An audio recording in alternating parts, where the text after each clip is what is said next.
What if everything you thought you knew about Viktor Frankl was a lie? Not a lie exactly, half the truth. We all know the story, man's search for meaning, finding purpose in suffering. Beautiful, comforting, safe. But there's something hidden beneath that message, something Frankl screamed at us that we've chosen not to hear. A challenge so radical, so demanding, that we've buried it under motivational quotes and self-help sound bites. What if the real message wasn't about enduring suffering at all? What if it was something far more dangerous? Here's what we miss. Frankl's philosophy isn't about finding meaning in suffering. It's about what you do when the universe offers you nothing. When there's no inherent purpose, no cosmic plan, no guarantee that any of this matters. The cultural narrative reduced him to a comfort blanket. Suffering has meaning. Everything happens for a reason. You'll find purpose in your pain. That's not what he said. What he actually said was this: your life is a question, and you specifically, are the only answer that question will ever get. Not someday, not when you're ready, not when the suffering ends. Right now, this moment, with the void staring back at you. That's the message we've avoided, because it's not comforting at all. It's terrifying, and it demands something from you. I spent years thinking Frankl was about endurance, about surviving the unsurvivable, about making peace with what the world hands you. And maybe that worked when things were hard, when I could tell myself, there's meaning in this struggle. But what about when things weren't hard? What about the quiet moments when nothing was actively wrong, but something felt absent? That's when I found the other half of the story. Frankl wasn't just telling concentration camp survivors how to endure. He was telling all of us how to build, how to look at a life without inherent meaning and say, fine, then I'll create it myself. Not through wishful thinking, not through positive affirmations, through action, through responsibility, through choices that demand everything from you. That's a completely different philosophy, and it changes everything. So why does this matter right now? Because existential dread isn't some abstract philosophical problem anymore. It's the background noise of modern life. We're drowning in information but starving for purpose. We have infinite options but no compass.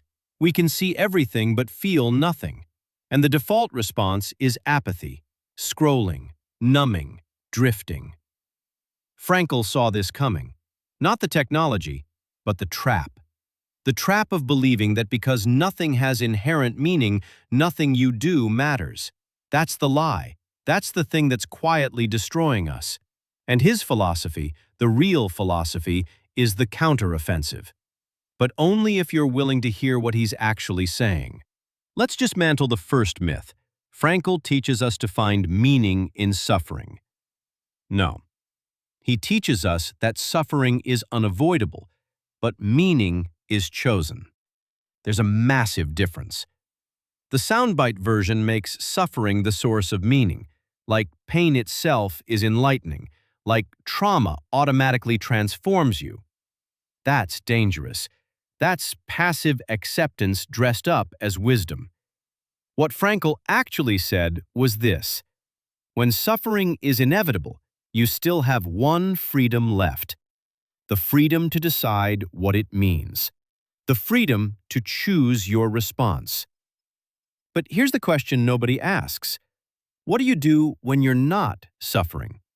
What do you do in the ordinary moments, the comfortable ones? Do you wait for suffering to give your life meaning? Or do you build meaning anyway? This is where Frankl's real message lives. You are not a victim of your circumstances. You are a responder to them.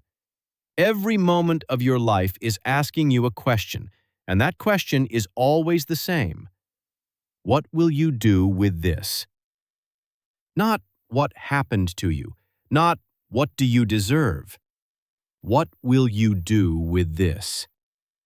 That's the courageous yes. the acceptance that you are responsible for your life, not because you chose your circumstances, but because you're the only one who can answer them. And here's what makes this terrifying. You can't opt out. You can't say, "I'll decide later."